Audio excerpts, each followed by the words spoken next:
Thank you all for joining us here in the theater, and for those of you who are joining us through C-SPAN or on YouTube.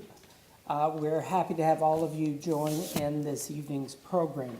I'm Jim Gardner, the Executive for Legislative Archives, Presidential Libraries, and Museum Services here at the Archives, and I'm pleased to be able to welcome you tonight on behalf of David Ferriero, the Archivist of the United States. Today has been Magna Carta Day here at the Archives. We've been celebrating the 800th anniversary of the day in 1215 when King John of England agreed to a charter aimed at making peace between him and a group of barons who were in rebellion. Magna Carta established that no one, not even the monarch, is above the law, and everyone has a right to the law. These principles inspired our nation's founding fathers when they crafted our founding documents, the Charters of Freedom, the Declaration of Independence, the Constitution, and the Bill of Rights that are in the rotunda above us. Also on display here at the Archives is a very rare copy of the 1297 Magna Carta. It greets you when you visit our Records of Rights exhibit. As you came in tonight into the Archives, it was right ahead of you, not lit up because the gallery's closed tonight, but I hope you'll come back and see our copy of Magna Carta.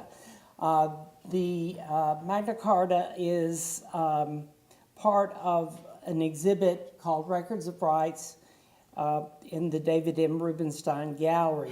Mr. Rubenstein provided support for the gallery and even put his copy of Magna Carta on permanent display there. Tonight, we have a panel of Magna Carta scholars who will explore the ties between this historic document and how we live today. However, before we go any further, I'd like to tell you about a couple of evening programs coming up soon here in the McGowan Theater. This Friday, June 19, at 7 p.m., the AFI Docs Guggenheim Symposium pays tribute to documentary filmmaker Stanley Nelson, whose films on the African American experience have received wide acclaim. The program is being presented by the AFI Docs Documentary Film Festival in partnership with the Charles Guggenheim Center for Documentary Film here at the National Archives. Then on Thursday, June 25th at 7 p.m., we'll have a panel discussing DC statehood and the current state of our representative democracy. The panel will include former Washington, D.C. Mayor Anthony Williams, D.C. Delegate Eleanor Holmes Norton, and former New York Congressman Jim Walsh.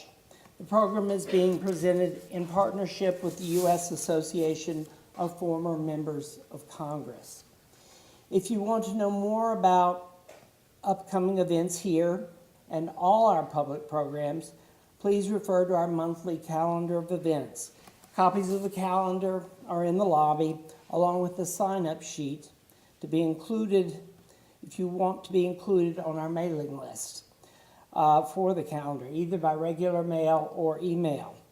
Another way to get more involved in the National Archives is to become a member of the Foundation for the National Archives. The Foundation supports the work of the Archives, especially our education and outreach programs, such as tonight's. You can pick up an application for membership in the lobby or become a member online at archivesfoundation.org. Tonight's program, getting back to tonight's program, will be a discussion of the influence of Magna Carta on American constitutionalism, including its place in the charters of the American colonies, its impact on our founding era, and its continued influence today.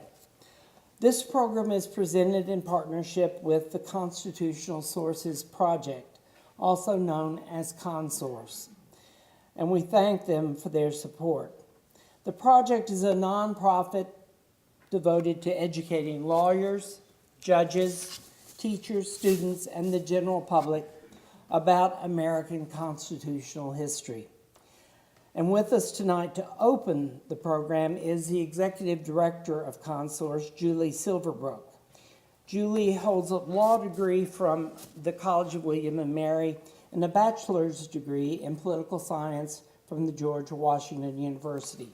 Now, to introduce tonight's panel, please welcome Julie Silverbrook.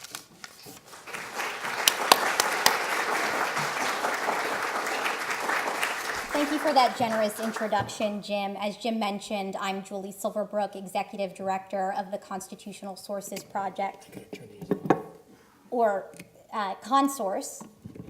All right, we're good? Okay.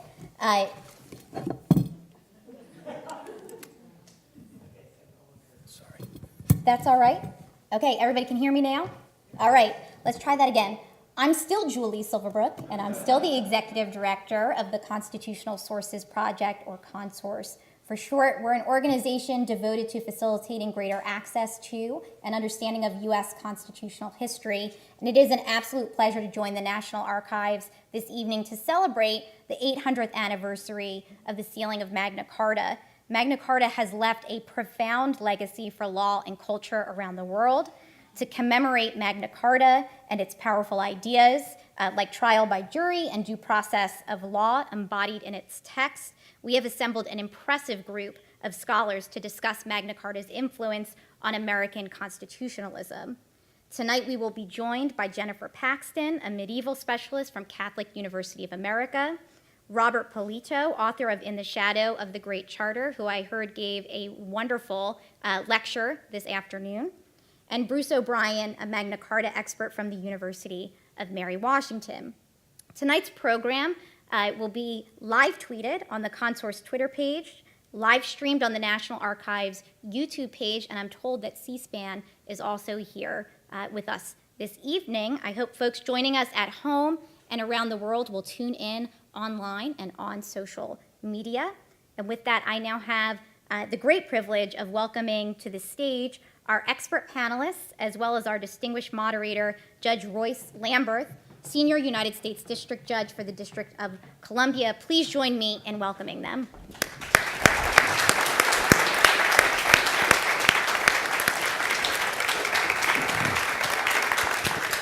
And with that, I'm going to hand the reins over to our very capable, distinguished moderator, Judge Lamberth. Thank you. Thank you very much, Julie. It's a pleasure to be here at the Archives.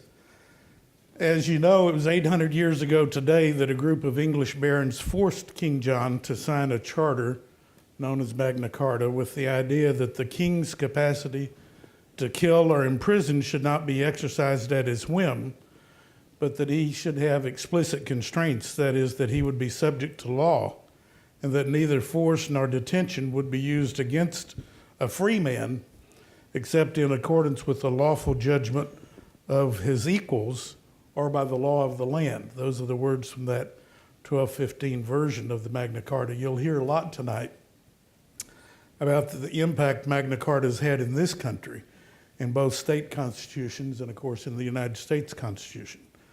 Since England never adopted a constitution, in some ways the influence of Magna Carta is even greater in this country. Certainly the notions of due process of law and the right to jury trials have developed directly from Magna Carta, as well as separation of powers principles and judicial decision-making on what law is. Some of this is really fascinating historically, I hope you find tonight. For example, when the barons demanded a jury of their peers in Magna Carta, they certainly were not envisioning a jury of commoners. Their peers were clearly other barons. So some of their notions would be a surprise to them if they were here 800 years later and know how we interpret a jury of your peers to include mere commoners. But Magna Carta has become a rallying cry for centuries now regarding what the law of the land requires. And as we debate today, current topics like whether the president can legally authorize drone strikes to kill American citizens. We hear citations to Magna Carta even today in legal debates about the power of our president. As many of you know, there was a great ceremony today at Runnymede to celebrate this 800th anniversary. Queen Elizabeth was there, along with the archivist David Ferriero, who is there instead of here, I'm sorry to say, but not sorry for him. I'm sure he had a great time. And many of my colleagues, the president of the American Bar Association, many of my other colleagues from the American Bar Association were there as well.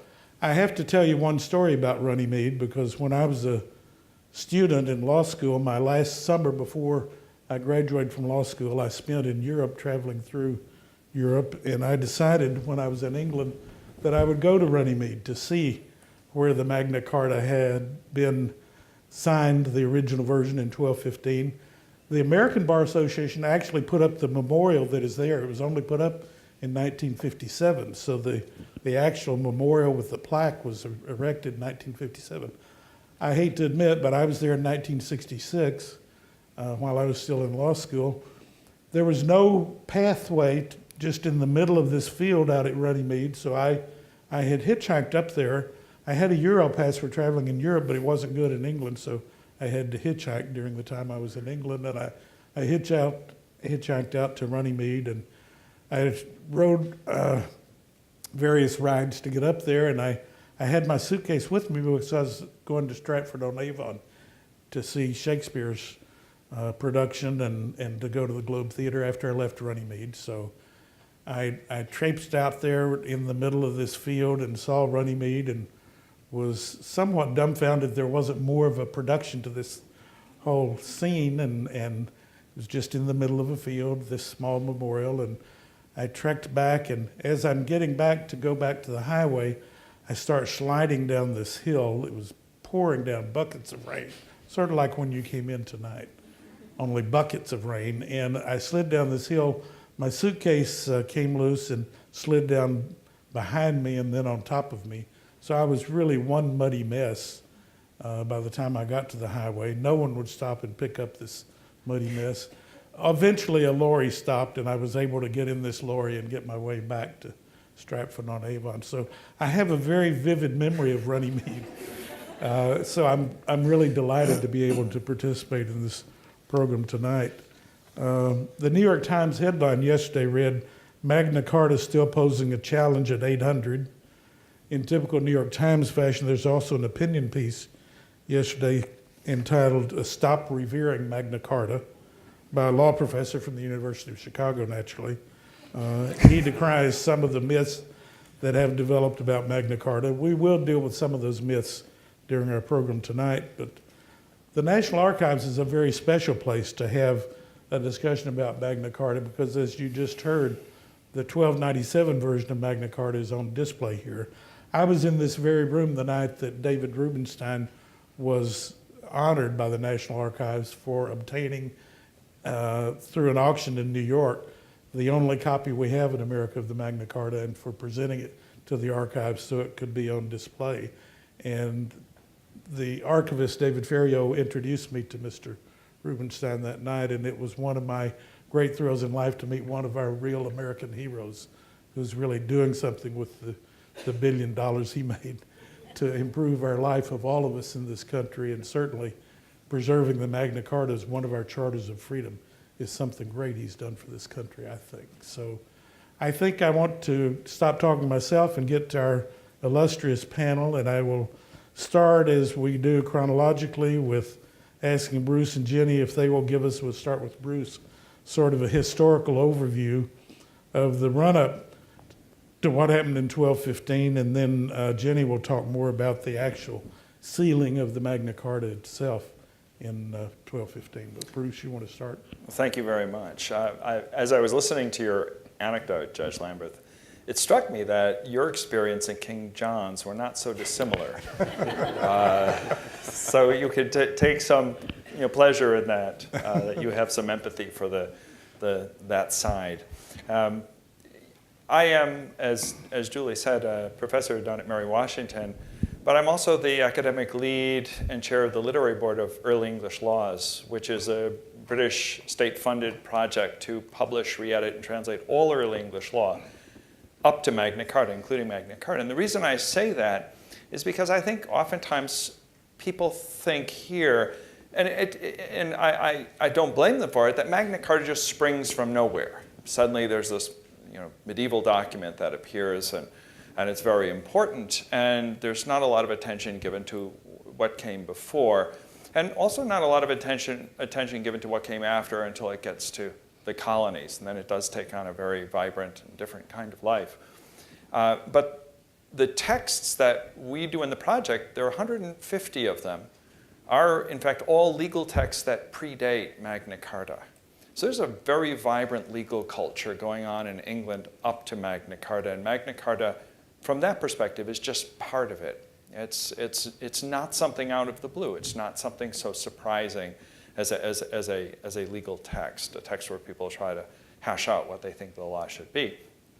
And instead of taking you through all of the weeds of those texts, which are a lot of fun, they're all online, they're all free, instead I'll just talk about, I think, something that leads up to Magna Carta that's quite important, and that is the relationship of monarchs to the law.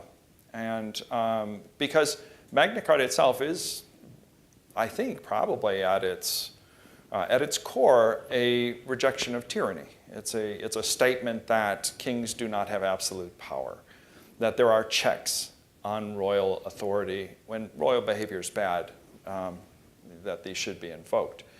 That is an old tradition, not spelled out with quite the same detail as in Magna Carta, but an old tradition in English law. And I think if you wanted to trace when monarchs really started to felt compelled to put promises in writing to their subjects that they will administer the law correctly, they will administer the law fairly, they want their judges to administer the law fairly. You're looking at the 10th century, Edgar, who's king at the end of the 10th century, who is a powerful king, and he is nevertheless someone who makes concessions. And one of them is he begins this practice of promising in his law codes to honor them, honor the very laws, and to not be abusive, not be a bad king.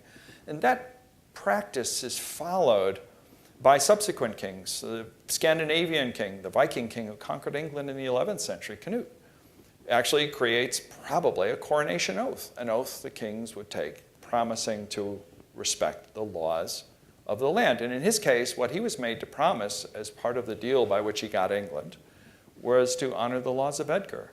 So again, it's this backward-looking precedent. These are the good old laws, I will honor them. And you can follow that, hopping and skipping all the way up to Magna Carta, even over the Norman conquest in 1066. A dynasty, to call it foreign is wrong because they're cousins. But William the Conqueror fights a battle, kills the king, Harold, and takes over the kingdom. It's always a mistake to have a very centralized government. When they fall very fast. And for hundreds of years, scholars have tried to sort out, what happened. And one of the things I think that is interesting in terms of Magna Carta that happens is you see people taking a lot of pains to try to ensure that people feel comfortable that there's been a continuity of law and political power over the conquest, whether rightly or wrongly, whether that reflects reality. They create a concept of the laws of Edward the Confessor. And each king after, from William on, promises to honor those laws. And those are the laws of the last English king. Now, they don't exist. There was no code issued by Edward. But this notion that the Golden Age had produced laws that all English kings should honor is there. And so there again, kings putting themselves under the law, hearing the law from the people, and then putting themselves under it. And so one aspect of Magna Carta is that. It's just that you have a king, in this case John, who is put, though the document is from him, so sort of saying, I'm happy to do this, but put under the law, and with a lot of safeguards in place in that first Magna Carta. The only other thing I'll add, and this I'll revisit later when we talk, I think, about some of the common misunderstandings of Magna Carta, is that you should keep in mind, with all these legal texts, it's still very hard to know whether any of them is actually official as we would think of a law as official, something that people would go to as a source or reference. There's just a lot of law floating around. And when you look at what happens to Magna Carta afterwards, people start to adjust it, edit it, merge versions of it. It's really very strange. And so I think we tend to see it as this document that appears, it has these rights, and it comes out of nowhere and it has an influence. Well, there's a long lead up to it, and there is a different context for understanding it that should always sort of be there when we're trying to interpret what it actually meant to people of the time. That's great. Jenny, you want to talk about how we actually did it? Well, it's one thing for kings to promise when they're crowned to follow the law, and it's quite another thing for them to do it throughout their reign. And that's where effectively the rubber met the road with Magna Carta, because we come to a particular king, King John, and John is one of only 2 kings in English history never to have a successor named after him. So there's never been a John II, and I can confidently predict there never will be a John II. That name is definitely off the list. You know, think about when they name a new prince, you know, what are the names in contention? Not John. Now, there really are 2 proximate causes for Magna Carta. One is a foreign policy disaster, and the other is the character of the king. And I would argue that without those 2 factors, we would not have had Magna Carta. So the foreign policy disaster. Bruce mentioned the Norman Conquest. What the Norman Conquest did was to make England a cross-channel empire. So they've got England, and then they've got lands on the continent that they still control. And that's Normandy, where William the Conqueror came from. But over the course of the 12th century, they acquired basically the whole western seaboard of France. So they own basically half of France, which is great for the English, not so good for the French. So there is a standing conflict between the French kingdom and the kings of England. And it is exacerbated by the weird sort of feudal situation that obtains between them, because those lands in France that the English control, they are held of the French king as fiefs. So the French king is actually the overlord of the English king in his capacity as Duke of Normandy, Count of Anjou, etc., etc. Now, this is really a false position for 2 kings to be in regard to each other, because the sovereignties conflict. But they haven't sorted that out in the 12th and 13th centuries. And so it leads to a standing conflict of interest between them. There is fairly constant war between France and England in the French territories that the English control. They're always going back and forth across the border. And so now we come to the reign of John. John takes the throne in 1199 when Richard the Lionheart is killed in really a rather unimportant skirmish in the south of France in a territory that he controlled. You have John on the throne, and the King of France is immediately going to try to take advantage of the relative instability of the succession to seize some land. But they come to an agreement. Okay? Everything is going to be fine, and then John gets married, and that screws everything up. It's one of the most disastrous marriages in English history for a number of reasons, but one reason is because of who the bride is, and particularly because of where she comes from. This is Isabel of Angoulême. Angoulême is a small territory in southwestern France. The problem with Angoulême is that it adjoins the county of La Marche. And La Marche was ruled by a family that were constantly rebelling against King John. Now, John did not want the Count of La Marche to marry Isabel of Angoulême. They were engaged. So he wanted to block that marriage because he feared that if these 2 territories were united, then there would be this big indigestible block of rebel territory in the heart of his French dominions. So he doesn't want this marriage to go forward. So what is his solution? He marries the bride himself. He scoops in, takes the bride, marries her himself, and oh, by the way, they had been postponing this relationship, the Count of La Marche and Isabel, because the bride was 12 years old. But the king marries her anyway. Now, this might have been okay if the king had compensated the Count of La Marche for stealing his fiancée. But John was just the sort of guy not to do that. It would have been much better if he'd say, well, I'm sorry, I took your fiancée, but here is some extra land, here is a payment, it's all good. He didn't do that. He basically thumbed his nose at his own vassal, and that caused the Count of La Marche to appeal to the King of France. Because, of course, the King of France is the overlord of both the Count of La Marche and the King of England. So he appeals to the King of France, and the King of France has just been waiting for an opportunity to do something against King John. And here this is delivered to him on a silver platter. Because, of course, John has violated the rights of his vassal in taking the fiancée without compensation.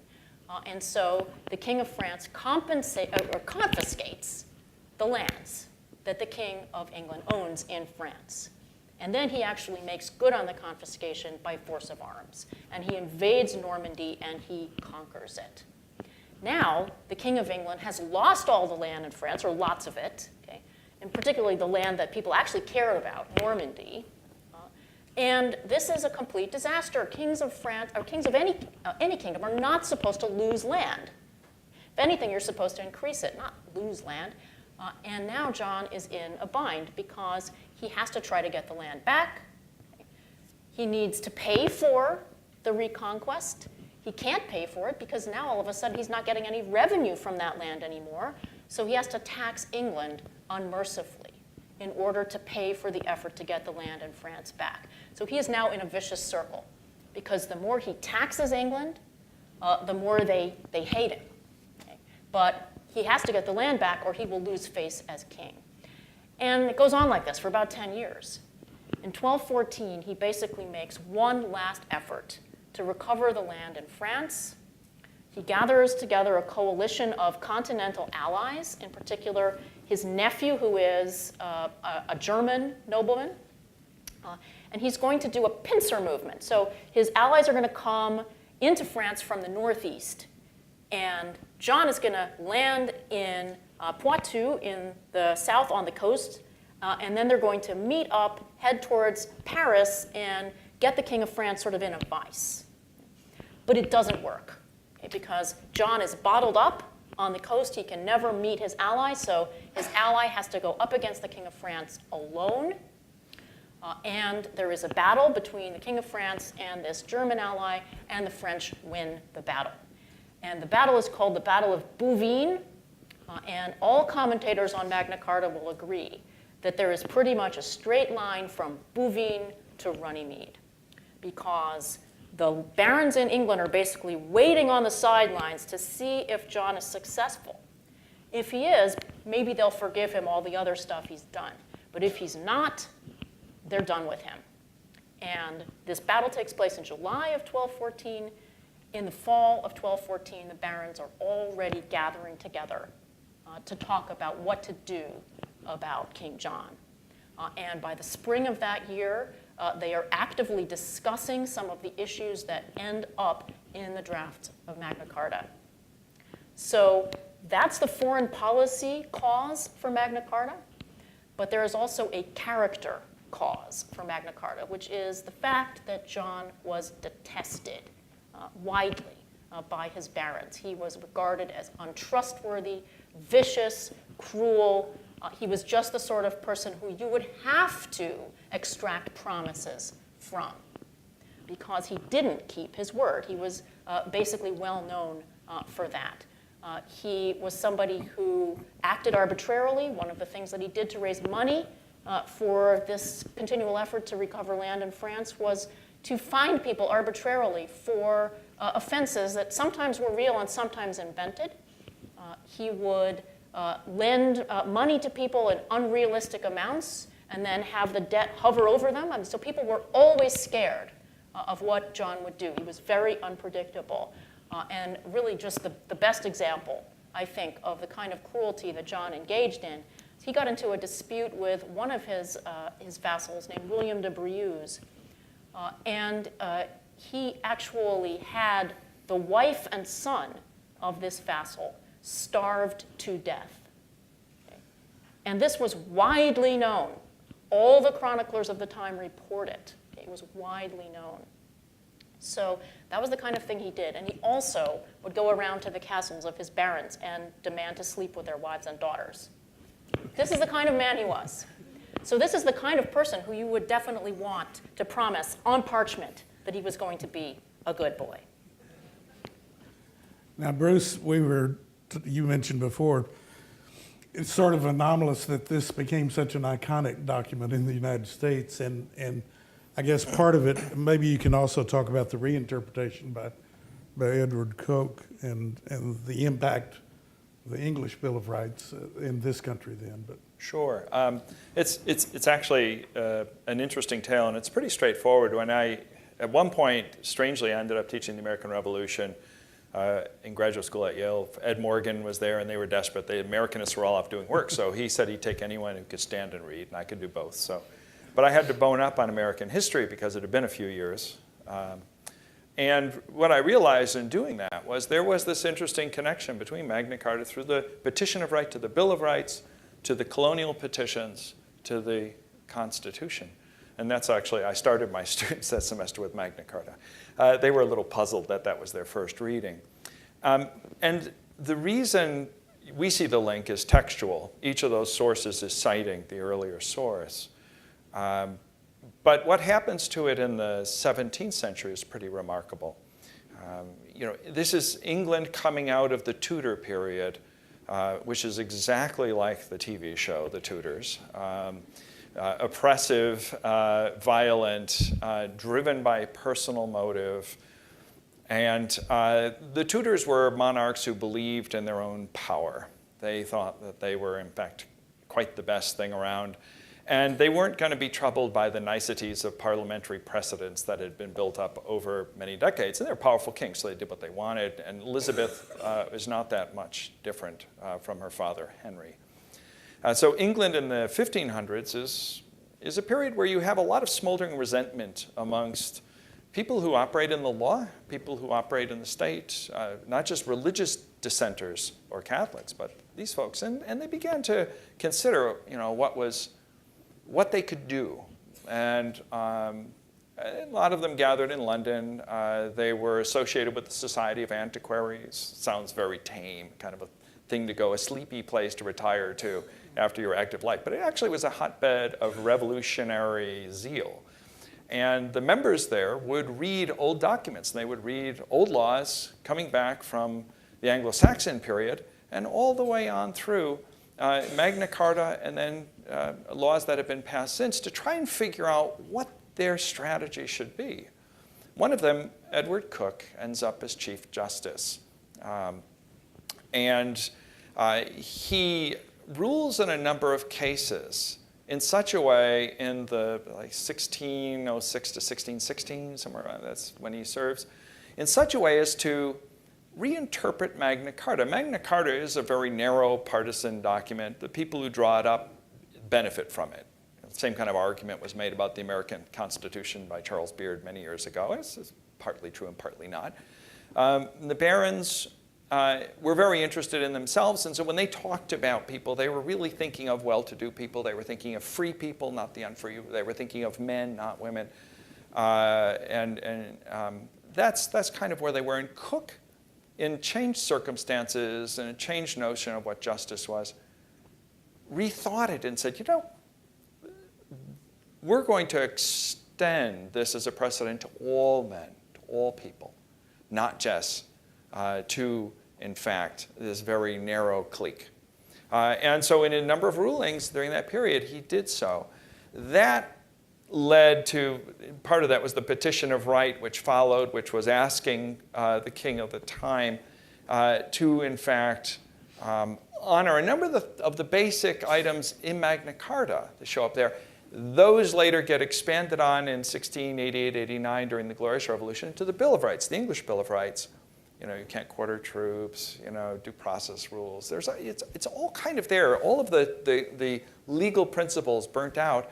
And that's what the Americans get, because that's when they're settling. That's when they're coming over and colonizing. They have libraries, they have books, they have Cook's commentaries, they read them, they apprentice at law in the same way that it's a similar kind of way that they do in England. And so they're keenly aware of that tradition. That is their heritage, and it's in their charters. And so, I mean, there's this, it's all one culture at that point. And Cook is huge for giving them a new way of thinking about Magna Carta. That's exactly what I was looking for. Rob, why don't you talk a little about, let's start with Magna Carta's influence on the colonial charters, because that's where it really started here. And go from there to the pre-revolutionary period, I guess. But okay, so the language of the Magna Carta was reproduced in a number of the colonial charters. In at least one colony, the colonial governor reviewed legislation to make sure that it comported with Magna Carta. In the sort of the discourse, as far as we know of the time, people talked about claiming the same rights that Englishmen had. After the Revolution, they wouldn't speak in those terms, but before the Revolution, they did. So all of that was happening before we had the series of documents that we talk about as our founding documents, the Declaration of Independence, the Articles of Confederation, the Constitution, and including the Bill of Rights portion. So in the Declaration of Independence, I mean, there's an obvious similarity because they're listing a series, or they're creating a series of complaints about the king, and in this case, justifying why they're separating from the king. So the war is just starting. In the Declaration of Independence, there are some statements that refer to not only the Magna Carta, but the lineage of the Magna Carta. For example, when it says that the king has created a jurisdiction foreign to our Constitution, the writers are talking about how the principle of the authority being subject to law was not being followed. And of course, our Constitution didn't mean a specific document. It meant all of the principles and customs that English law followed. So that's the Declaration of Independence. In the Constitution itself, there are several references that also connect to the Magna Carta. The first one is in Article 1, listing out the powers of the national legislature, where it says that the privilege of habeas corpus will not be suspended except by Congress and except in very limited circumstances. I should explain just really briefly that habeas corpus is a form of pleading in which you request to be brought before a court so that you can show that you're unjustly confined by the state. So that's why a lot of people talk about habeas corpus as sort of the most basic right as against the government, because it allows you, no matter what the circumstances of your confinement, to come in and say this fact of confinement is unlawful and I must be released. So you go back to Article 39 that Judge Lamberth mentioned earlier that says that no one will be taken the king will not go against anyone except by law of the land. And so the law of the land meant that if the confinement was unjust, then you ought to be able to appeal it. You ought to be able to seek relief from it. And this was true whether you were simply captured by the government, whether you had been tried and convicted and had exhausted all of your appeals so that appeals were no longer possible, whether you were captured and not charged with anything. And I'm jumping ahead a little bit, but that's the situation of the Guantanamo detainees today. And when we talk about the legacy of the Magna Carta in our time, I'll say more about that. But so habeas corpus is a form of pleading, and it is the procedure that allows many state detainees to go free, both in England in earlier times and right through to today. So in Article 1 of the U.S. Constitution, there is this provision that states the importance of habeas corpus, which connects to Magna Carta, as I've said, and says that it can't be suspended except in very limited circumstances. Then there are the provisions granting a speedy trial, trial by jury, and due process. All of those are reproduced in the Bill of Rights, part of the Constitution. So there are 2 due process clauses in the U.S. Constitution, both the 5th and the 14th Amendment. So the 5th was adopted as part of the original Bill of Rights, the 14th Amendment after the Civil War. Both refer to due process, and again, we'll say more about this later, but due process is another way of saying law of the land. Incidentally, if you want to talk about how the Magna Carta continues to influence law today, and I literally mean today, Julie told me earlier that the Supreme Court ruled this morning on a case called Kerry v. Dinn, and that they cite the Magna Carta for this very principle, that due process means law of the land. So the Due Process Clause has a direct textual connection to the Magna Carta. And then, of course, there's the right to jury trial, because Article 39 and 40 say that you can't be imprisoned or punished except by lawful judgment of your peers or by law of the land, and that to no one will be delay or deny justice. So each of these refers to trial by jury, respectively, and the right to a speedy trial as well. So these are provisions in the Bill of Rights. So you see that in the Constitution itself, we've enacted language that operationalizes these guarantees that are set forth in the Magna Carta, and they become directly part of our law. And of course, since we do have a written Constitution, unlike Britain, right, so lawyers will cite to these provisions and even use these rights as a source of an action many times in court. And Bruce, I take it that a number of state constitutions enacted at that time did the same, relied on language from the Magna Carta and the English Bill of Rights. It's certainly in a lot of the colonial statutes and charters. It's in a lot of the charters, and is something that through the 1600s is well known to all throughout the colonies, Georgia all the way up to New Hampshire. So yeah, this is something that is, again, I don't think it's all that different initially than what someone in England might have felt. But it's the increasing alienation of the colonies that gives it more freight, because they start going back to these, because those are the things that are challenged by the English monarchs. They say, well, hold on, what is our charter? And it starts to actually take on a new life for them. Good. You also, Bruce, were talking about the myth of the Magna Carta. Let's talk a little more about what the myth is. Well, a couple things to say here. One, myth is not a bad word, right? Myth is, I was reading the op-eds today, partly out of vanity. I got to do an op-ed for the first time. You know, no one asks medievalists to do op-eds. So this is it. This was it, you know. I was seeing there's a lot of very similar kinds of things, but people were talking about the myth, and I don't think I used myth, and as if it were a bad thing, that I'm going to expose this document as something like a fairy tale. Well, myth actually isn't that. It's a powerful story in some way. It's something that maybe takes on power outside of its mere words. You know, you could say the Bible has mythic qualities to it. You know, this is fine. So when I use myth, I'm meaning it in that sense. I think we tend to, as Americans, miss some things about Magna Carta that are kind of, they're in the footnotes, so to speak. But they're the kind of interesting things that I think make it come to life. And these, instead of demythologizing it, I think you just keep these things in mind and say, well, this is a human product. Human society is complex, and what it produces is a reflection of that. Well, Magna Carta is a statement of principles, about due process. Robert was talking about due process, the key one, chapter 39. But it also includes several chapters. The chapter is just, might be 20 words that describe something, that draw their text from a early 12th century forgery by Geoffrey of Monmouth, which is about the kings of Britain and Arthur. And this is what people are reading, and they're reading it in Latin, they're reading it in translation. It's available in French at the time, and somehow words make it into the final document. So that's kind of interesting. And then the second is that a number of the key principles about the king being just are first found not in the various drafts and documents, the barons. We can actually track their process of writing Magna Carta. It's really fantastic. You can't do that with many documents. But the earliest document where we see that stuff taking form is something called the Laws of the English, the Leges Anglorum. It is a forgery.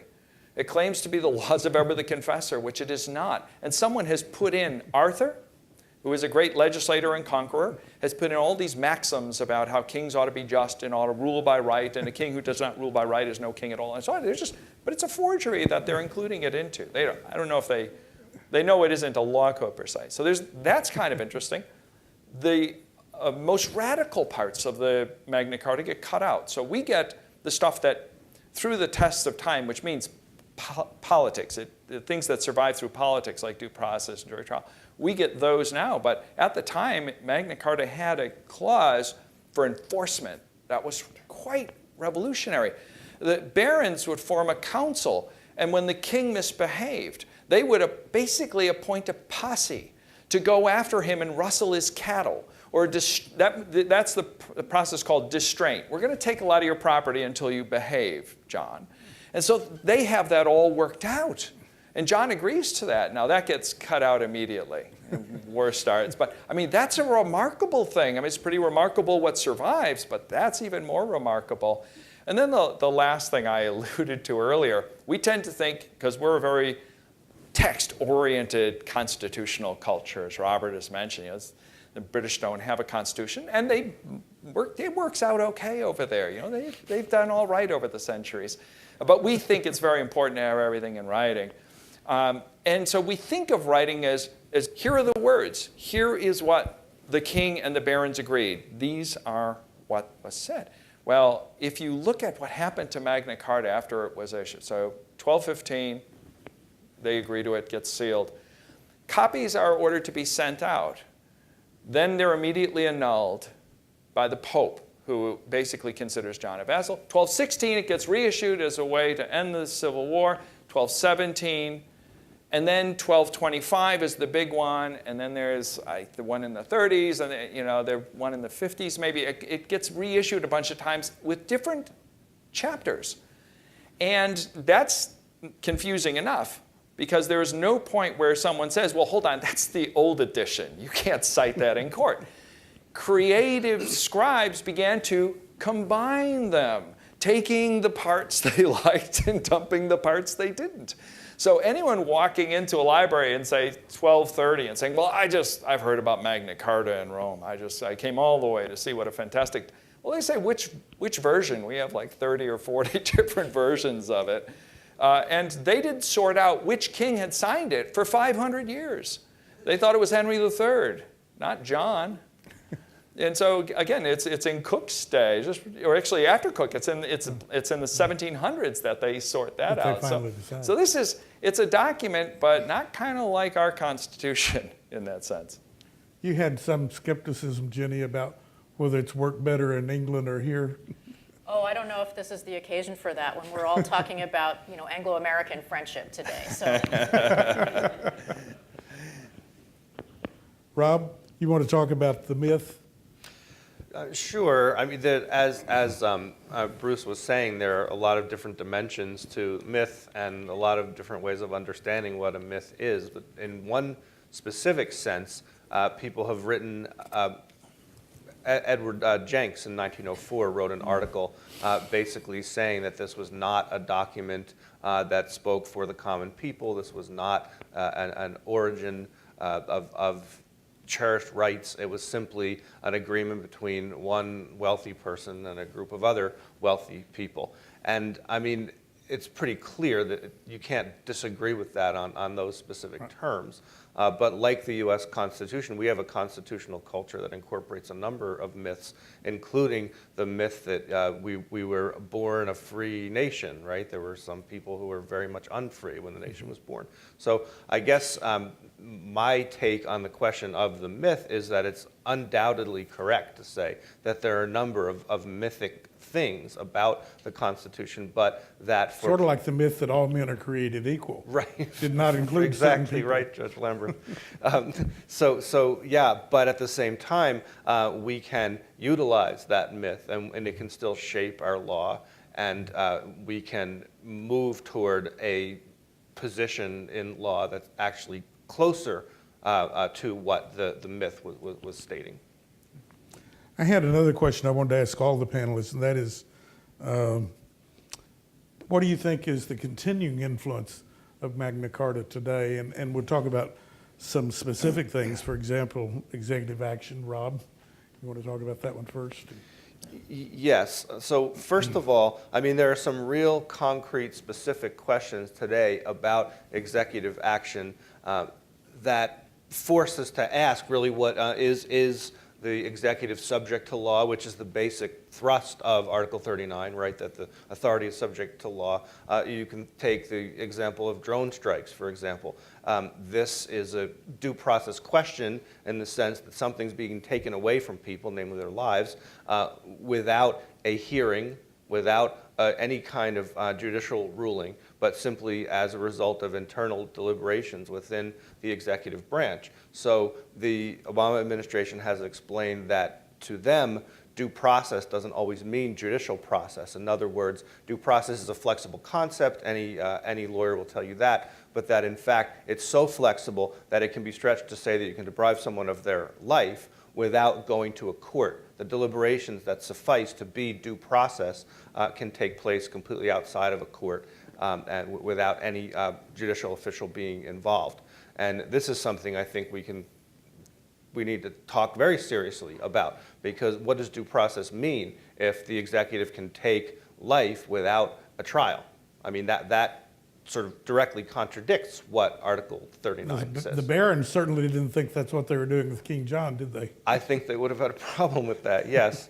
And then there's something that some legal theorists talk about, which is a state of emergency or state of exception. So back in the earlier 20th century, Carl Schmitt came up with this theory of a state of exception and basically said that there was always a space beyond law in which the executive had to operate at certain times. And so the executive was normally bound by the restrictions of the Constitution in a constitutional republic, but that sometimes that state of things had to be suspended, and we moved into this other space beyond rules, beyond constraint for the executive. Obviously, this is a fundamental problem of legal theory, because once you say the executive is not bound by law, not only are you going against this core principle of the Magna Carta, but you're also in a sort of, there are no limits, essentially. Some legal scholars have struggled with this idea, trying to come up with a model of what would an emergency constitution look like.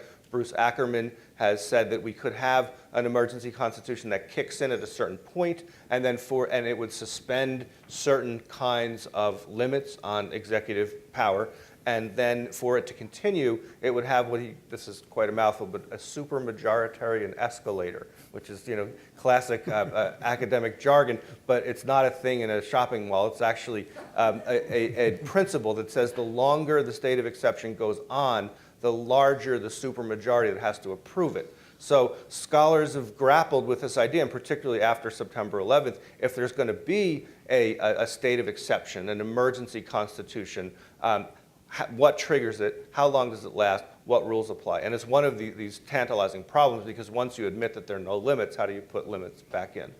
So that's the sort of one of the conundra of executive authority in our time, looking back to this basic principle of authority is subject to law. That's an excellent answer. I appreciate that. Jenny, talk about jury trial and how Magna Carta is, obviously, from my opening comments, I think it's had a great influence in this country. It actually belongs sort of in the category of the myths of Magna Carta, because the word jury does not appear anywhere in Magna Carta. So the idea that Clause 39 of Magna Carta guarantees the right to a trial by jury is actually a much later interpretation of Magna Carta. That's not what anybody thought in 1215. It's a really interesting example of how two phenomena can coincide in time and then over a period of time actually coalesce. So what you have is Magna Carta being agreed to in 1215, and that very year you have a huge event in the Catholic Church called the Fourth Lateran Council, where Pope Innocent III, who annulled Magna Carta, gathered together a huge assembly of bishops and other church leaders and hashed out a number of very important issues before the church at the time. And one of the things that they did was to ban clerical participation in the judicial ordeal. Now, probably a lot of you have heard of the ordeal. This is where people are forced to walk across hot coals or hold hot irons or be thrown in the water, and if the water accepts them, if they sink, then they're innocent. If the water rejects them and they float, then they're guilty. You know, of course, you have to fish them out in time if they're innocent before they drown. This is something that people make fun of now. I mean, there's a wonderful scene in Monty Python and the Holy Grail about the judicial ordeal. But this was very serious business in 1215. A lot of decisions about guilt or innocence across Europe were made on this basis. And the church had grown uncomfortable with it and withdrew its approval. And this almost immediately caused the ordeal to wither on the vine. And they needed something else to put in place in order to decide guilt or innocence in criminal cases. Now, interestingly, on the continent, what they came up with was the inquisitorial process. Okay. In England, they went in a different direction. And by the way, that involves torture. Right? In England, they never embraced torture. Instead, what they came up with as a fix was the jury trial.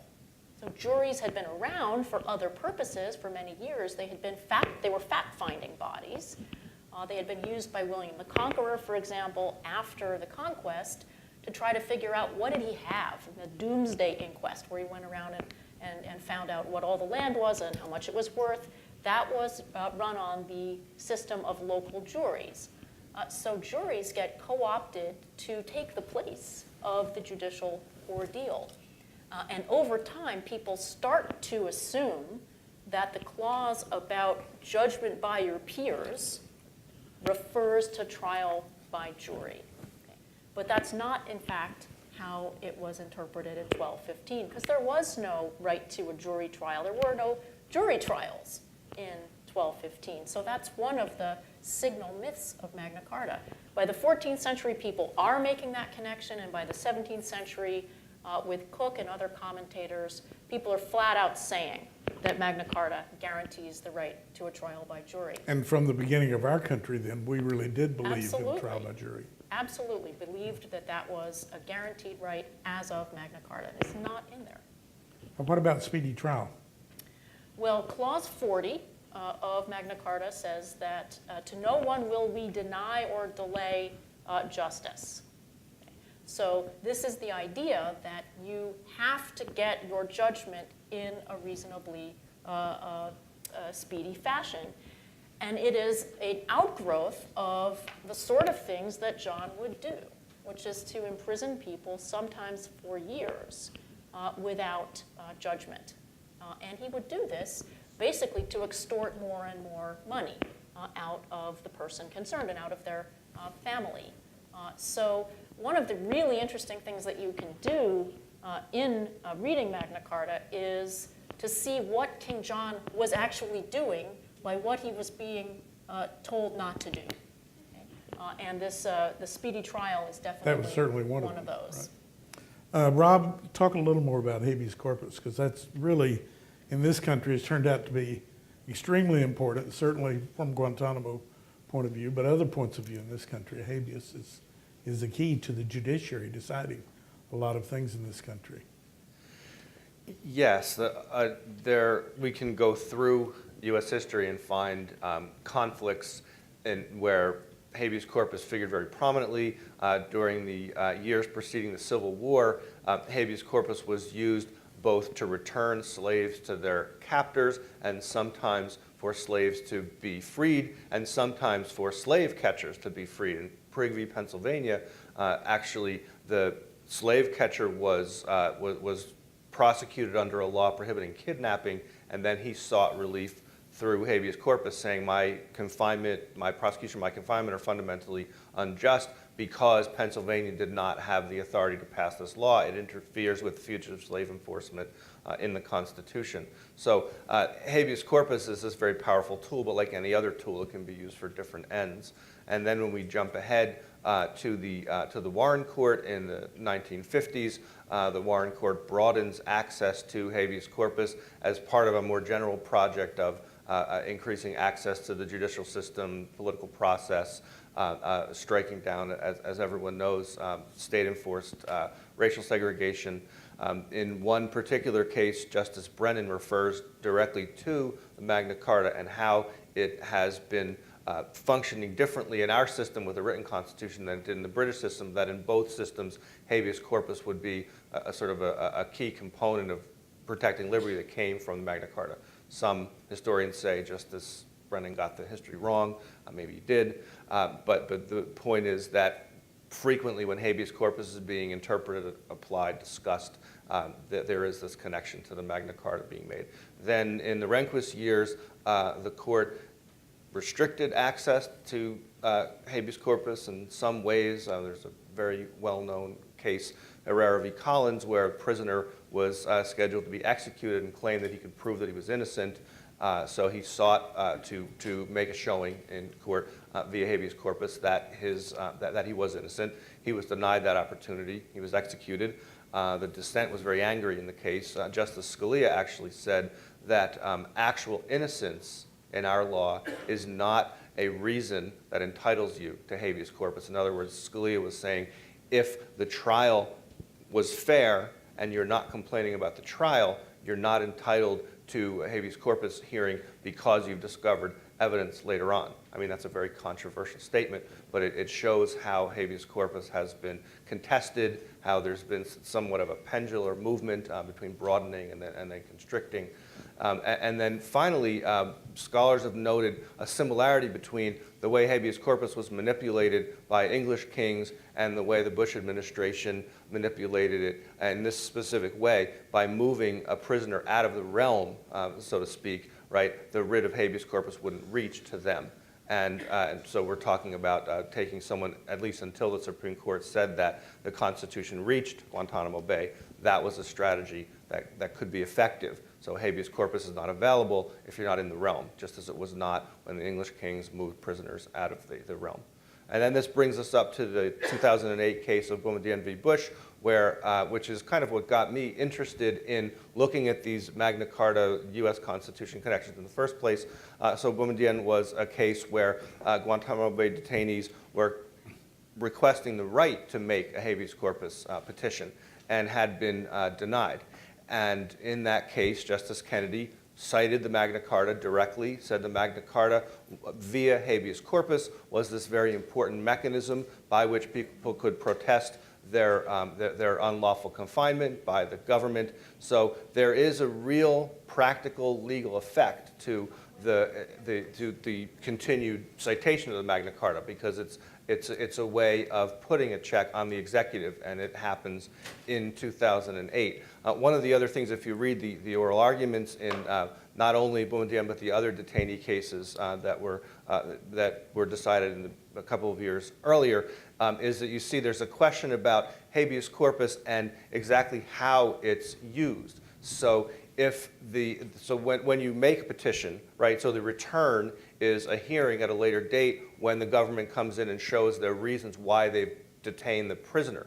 Well, what happens if the government says, we've detained the prisoner pursuant to our executive authority. We've detained the prisoner for treason. We've detained the prisoner because the prisoner is a threat to the security of the country. Is that enough? Is that showing enough? Or is there something more that has to be done? Or can then the prisoner respond? So as important a tool as habeas corpus is to protect and secure and sometimes gain liberty, it is also very important to know exactly how it functions. And that was something that was contested by some of the administration lawyers as they talked about how the habeas corpus petition should proceed. And then, of course, after Boumediene was decided in 2008, there were a large number of hearings where, because just getting the right to make a showing that you should be freed doesn't mean that you're going to be freed. And in fact, most of the petitioners weren't.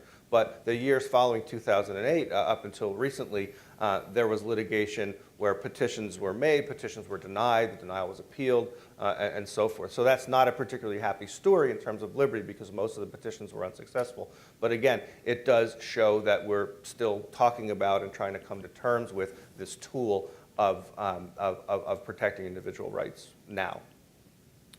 All right, that's a good segue to our final segment of the panel.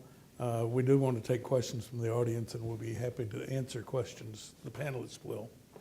I may not. I will if you ask.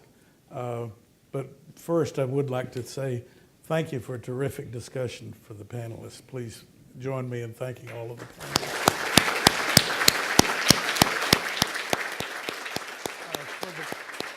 For the questions, if you would come down to one of the microphones, or someone will hand you a microphone, well, I would appreciate it, so we can make sure that our audience who's not here in the auditorium also hears the question. And you can direct it to a panelist or to the panel in general, whatever you prefer. You can start. Was the position of the Church of England affected in any way by Magna Carta? Yes, the first clause of Magna Carta guarantees the liberty of the church. And it actually grew out of a huge controversy earlier in John's reign.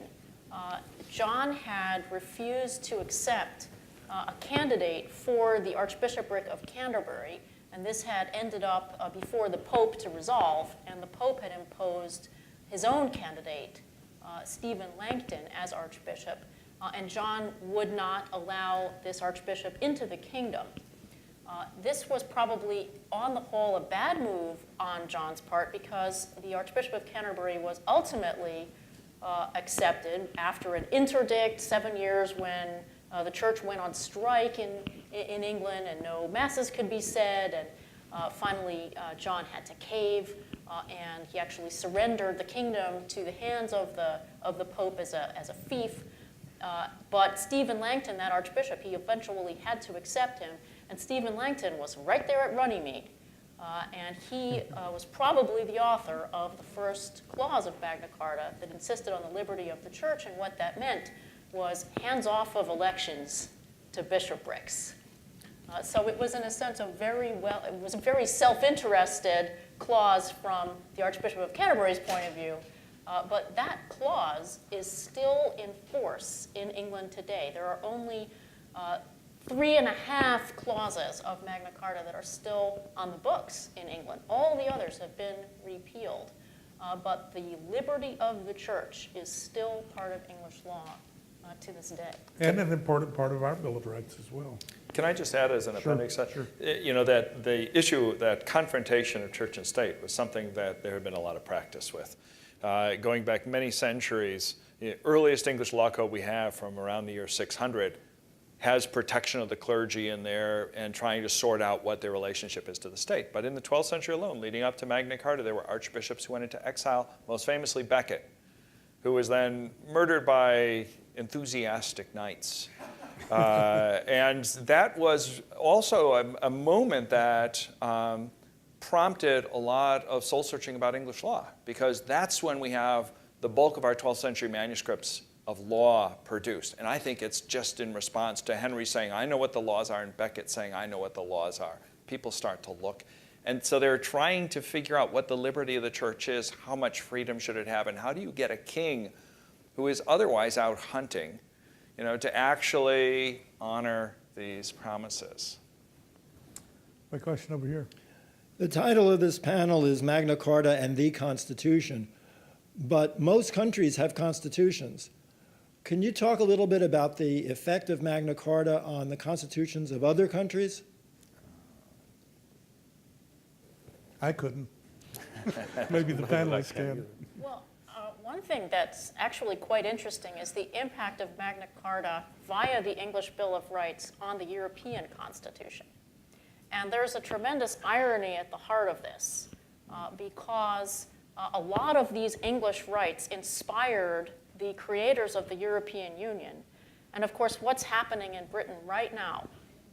They're actively talking about withdrawing from the European Union.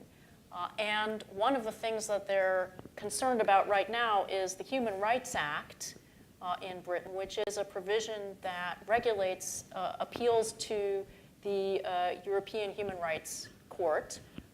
And they're trying to repeal it and institute a new provision that puts everything on a basis that stays in Britain so that they have no connection to what's going on the continent. So there's a tension here where you've got the British who inspired the Europeans trying to get out of the European construct altogether. So Magna Carta has had some interesting effects around the world. Your question does raise one other thing in my mind, and that is the controversy in our own Supreme Court about whether they should ever cite foreign law. But apparently Magna Carta is not considered foreign law since they cited it today. Question over here. Well, just to comment just quickly on the irony, I mean, to me, I mentioned it to the speaker this afternoon, you know, that you have to essentially be strip searched to come to view these documents that Right. actually are supposed to be about our freedom is rather ironic to me. But regarding the build-up to... I think that's a terrific comment, but Well- it is society today. Well, and I was actually talking with the speaker this afternoon about just the working hypothesis that I've come to, having had everything that I've owned taken from me over the last 4 years by police or state or county enforcing laws that either didn't exist or were not based on data. But the question or comment I have is regarding the lands that were taken in coastal France. And then you were commenting about the money that was coming to England from those lands. And I'm, you know, always thinking about resources. So was that a fishery issue in that the fisheries that, you know, were very productive in the coast of France, was that the money that was actually supplying John or England with resources to do what they were doing? Not primarily. No, okay. I mean, these were actual tax revenues that were coming into the treasuries in these different French domains. So there was a treasury in Normandy, there was a treasury in Anjou, and that money was now going to the treasury in Paris But- instead of to England. Well, I guess my question, though, is the taxes were being levied on what production of goods? Was it coming from, you know, I guess farmlands as well as coastal fisheries? Mostly And- mostly land, and- mostly okay. land and other kinds of trade. And I'm coming at this because while I was defending myself to North Carolina Superior Court because I was building an oyster reef for free using my kayak in 2013, I was reading a book called The Mortal Sea, and it was a history of the North Atlantic fisheries, and it was actually starting in 900 AD because the author was making the point that by that time, the onshore fisheries in the Middle East, North Africa, and Europe had been depleted due to human innovation, and that was actually when coastal fisheries were actually starting to develop. And so he's tracking this development of the progression of the depletion of the fisheries, starting in the Eastern Atlantic, moving to the North Atlantic, and then progressing into the Western Atlantic. And it's There's interesting. a question he notes, there somewhere, right? Yeah, well, I'm sorry. Okay. Well, he's just noting that in this, when the fisheries were depleted to the point where the Western Atlantic was being affected, the interesting thing in the colonies was there were laws that were basically regulating the fisheries. The irony was those laws were passed by the biggest profiters of the fisheries, and therefore the fisheries continued to decline. And he notes that by the 1800s, the King of England then commissioned a study of the scientific community in England to figure out what they could do. They looked at their research, they came back to the king, and they said, you know, there's nothing we can do. The people fishing have to regulate themselves. And he notes that the King of England at that time put his stamp of approval on that. And so it was ironic to me. I'm reading this while I'm defending myself to North Carolina Superior Court on charges against me because I was building an oyster reef for free using my kayak, which those charges were ultimately dropped because the state had no data to support closing all these waters. It's just ironic that we live in a culture that's so wealthy. More and more what I'm seeing is, like the Magna Carta, the laws typically are the result of people being sedentary because of their wealth, and therefore there's actually cognitive consequences due to being sitting that creates a lot of fear.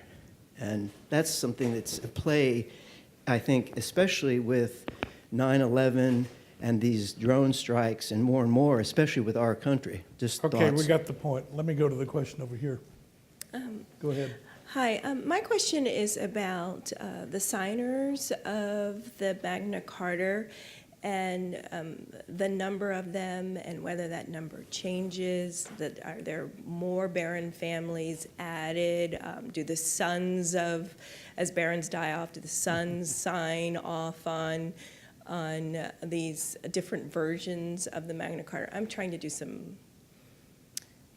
I haven't really found the direct link, genealogy link yet, but there seems to be, I'm tracing a family right now in particular, and so I have a question around the signers. Well, I think the farther back you go, the better your chances are of being connected to people who matter. It's pretty easy, I think, for most Americans to somehow hook up into the lower nobility by the 1400s and then to potentially be descendants of one of these barons.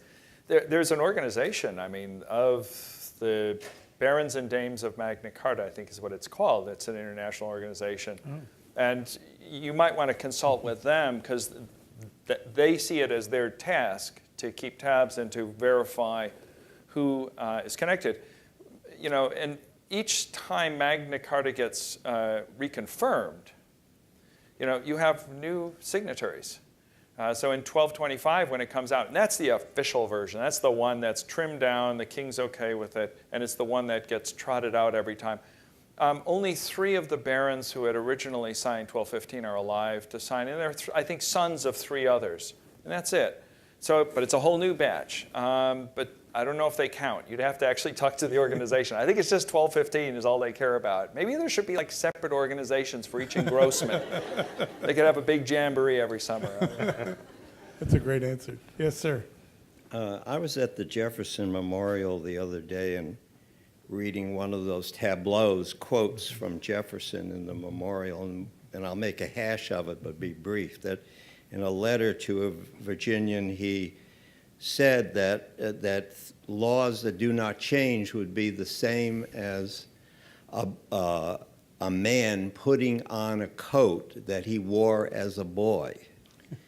And being also a liberal arts student and knowing that Wikipedia is the authority on all things, I wanted to ask the notion of the strict constructionists or which used to be called originalists, according to Wikipedia, that how could you not see the Magna Carta seemed from listening to you like a negotiating document as a basis, as you said, Judge, about what you could tell by what it was in there, what King John was doing.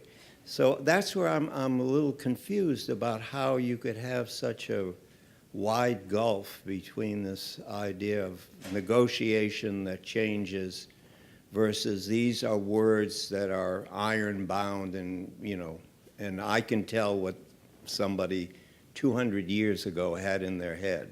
You can tell my position. But I'd enjoy your comments on that. Can I leap into that? I'm a historian, I'm not a lawyer, and this actually taps the great divide between how we see things.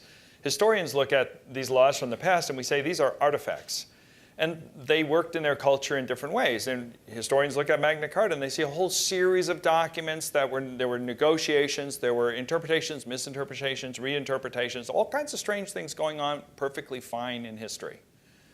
The moment you say, but this needs to be the foundation for things we do in the present, and the present is a moving target, that's when you run into problems. But that's essentially what law does. And it works in a system of precedent. So, if you talk to an audience of historians, they'd all nod and say, absolutely. We're on your team. Talk to lawyers, and they say, well, they're, even if they're not strict constructionists, they say, well, you do have some problems, because how then can law provide the stability and predictability that is part of due process, which is one of these great things that we have in our system. And so they don't see the historical way out of that. And historians don't actually know how to advise lawyers either on how to take this into account. I'm as a legal historian, I go to conferences, and they're evenly divided. They're the lawyers, the historians, and we all talk to one another, and nobody really understands one another. So, I mean, and the matter of originalism, I mean, the op-ed I wrote for today was taking a shot at that, but it's a standard historical shot that basically Cook reinterprets it. That's a good thing. He reuses the words in different ways, and none of us should be unhappy with that. And that's simply how language operates. But I do think that what the labels that you're talking about are inventions of the present. It's just ways we have of sorting out something that's inherently messy and doesn't work. I mean, that's the great message of Magna Carta at 800 is, so what are you going to show me for the next 800? Because there's a lot of work left undone, and the judicial system, especially in criminal law, is as imperfect as it ever was. I don't see a great advance, but I'm looking at it for several thousand years. But as the historian says, if you took what Cook said, if you were a strict constructionist, you couldn't accept a lot of those things Cook said. And yet we have for the last 200 years in our country. Yeah. Go ahead. Yes, and as a matter of fact, there is an image of Edward Cook on the bronze doors into the Supreme Court chamber. That's right. Have it removed. Replaced with There'd Stephen be at least Langton. one vote for that. Can I jump into that? Yeah. This goes to the reason I went like this earlier and was skeptical about the British Constitution. There are two ways that you can change with the times, legally speaking. You can change the law, or you can change the interpretation of the law. And there are two different ways you can go with that. Now, there are advantages and disadvantages to our Constitution versus the British Constitution, in scare quotes, that is basically whatever they say it is at any particular time. Their system is far more flexible than ours. It's very malleable. They can change very big things about their system of government, basically with a majority vote in the House of Commons. 1999, they got rid of all but 92 hereditary peers in the House of Lords. Boom, like that. All they needed was a Labor majority to do that. So, Lord, whoever, your family's been sitting in the House of Lords for 700 years, too bad. They created a Supreme Court. They hadn't had one. They created an entire branch of government, basically, like that. Vote in the House of Commons. We have only amended our Constitution 27 times, and 10 of those amendments were done in the first 2 years, right? So it's a very, very different way of proceeding. What we have to do, if we want to change with the times, is to see things in our Constitution that nobody knew were there at the time. And that's really where the argument over the Constitution ends up. That's right. Your question. The seeds and evolution you've described of the limit of power on government through English, this history and consequent colonial and American culture, are there any other examples of this throughout the world of a people or a government submitting to such limitations? Or is this sort of a unique English culture thing? It wasn't unique at the time, in fact. The period of the early 13th century was a period when a lot of charters of liberties were being issued. You could see them in Spain at the time, in Poland. So this was a trend around Europe at the time. The thing is that all the others basically went by the boards. The English one is the only one that remained salient. So it was the sort of lone survivor of a trend that was very operative. I will add to that. I mean, from my point of view, as a judge appointed for life who can do whatever I think is right, You know, I see foreign judges who come to visit in Washington, and I try to describe our American system of justice to them. And they all have great constitutions, and they all have lots of things on paper that sound terrific.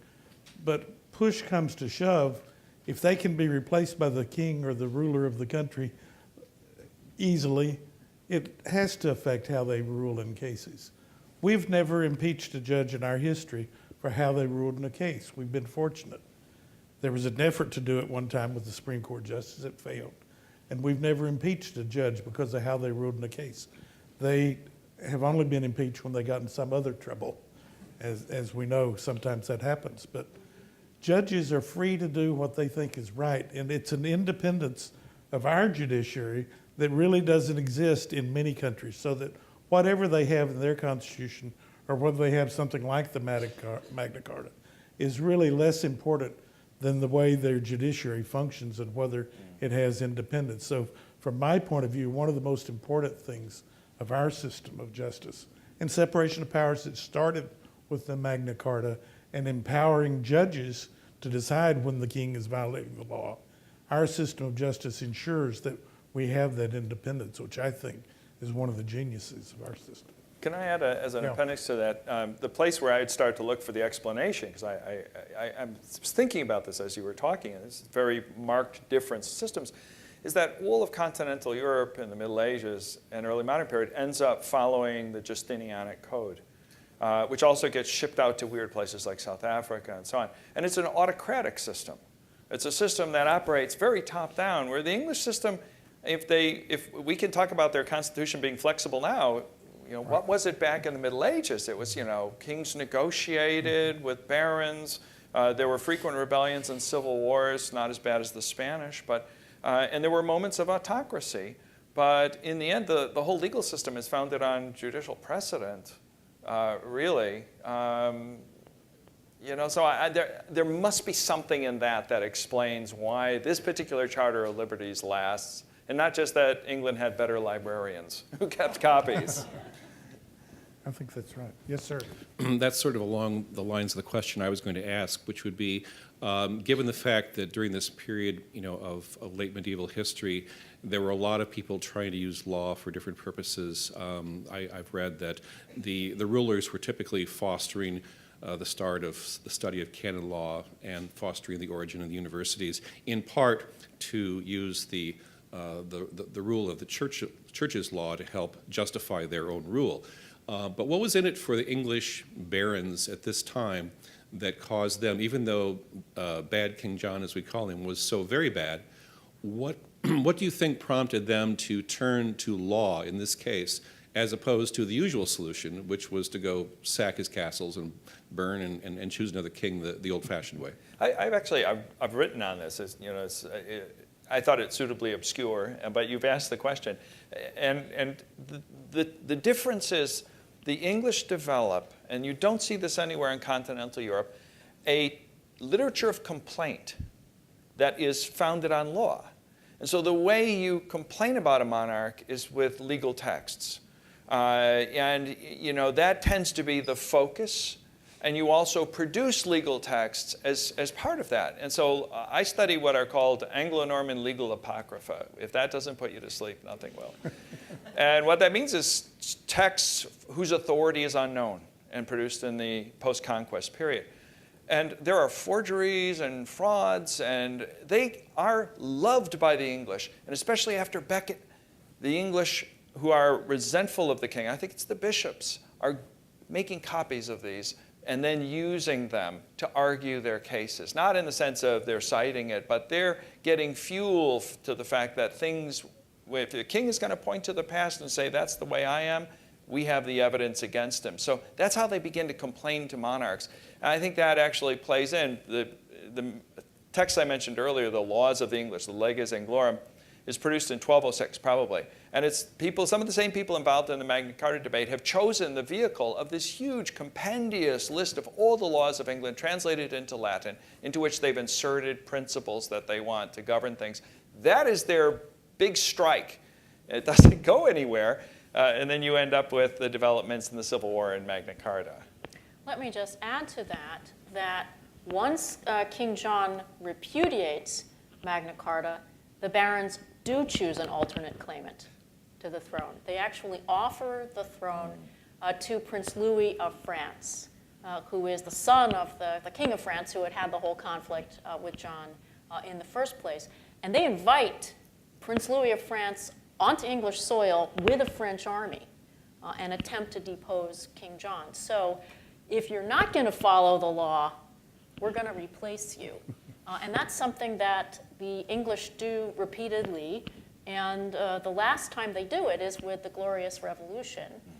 And when James II, the Stuart king, is deposed, and one of the reasons that he's deposed is because he interferes with the independence of the judiciary. That's one of the things that really, it's a straw that breaks the camel's back when he tries to fire justices for ruling against the king. One last question over here. Yeah, hi, Elaine Middleman. Elaine. Hi, Judge Lamberth. Former Chief Judge Lamberth, I should say. I recently was in a conversation with another lawyer.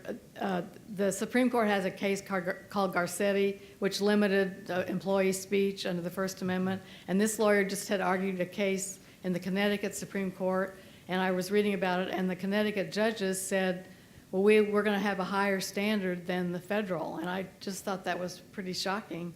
And I was wondering if the Magna Carta made some distinction between state constitutions and laws and federal. In its origins, no. I mean, because it is just a statement about the realm, however fuzzy its borders. How it gets used, I don't know. I mean, is there anything about state interpretations versus federal interpretations or uses of Magna Carta? Not that I'm aware of. I mean, when you think about, I mean, this is more broadly about state versus federal law. I mean, one of the metaphors that's used is that the state can set a higher ceiling but not a lower floor. So a state can give rights beyond what the federal government requires but can't set the level of rights lower. So this is more responding just to how this happens in U.S. law. But I think it happens because we have this strong tradition of states' rights and that states are sensitive about what they're let alone to do. Good. Well, on behalf of all of us in the audience, I want to thank Rob and Jenny and Bruce for a very enlightening discussion.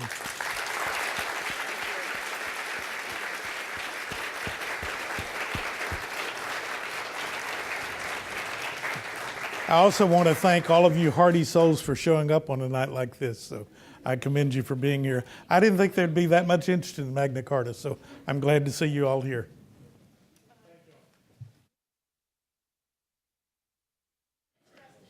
He had an ex-wife, and he made Isabel of Angoulême and the first wife live together under the same roof.